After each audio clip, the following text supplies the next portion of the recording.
आओ बच्चों, आज मैं तुम्हें एक ऐसी कहानी सुनाऊं जो मेरे दिल के बहुत करीब है।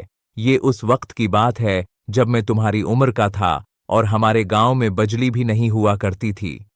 मेरे अब्बा जान एक किसान थे और हम सब मिलकर खेतों में काम करते।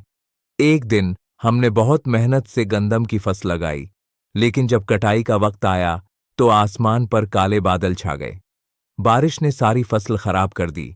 अब्बा जान बहुत परेशान हुए, लेकिन उस रात उन्होंने हम सबको पास बैठाया और कहा, बेटा, जमीन हमारी माँ है। हमने अपनी माँ का हक अदा किया, अब वो फिर हमें देगी। बस हिम्मत ना हारना। हमने हिम्मत ना हारी, अगले साल और भी ज्यादा मेहनत की और अल्लाह ने ऐसी बरकत दी कि न सिर्फ हम खुशहाल हुए बल्कि गांव के गरीब लोगों की मदद भी की।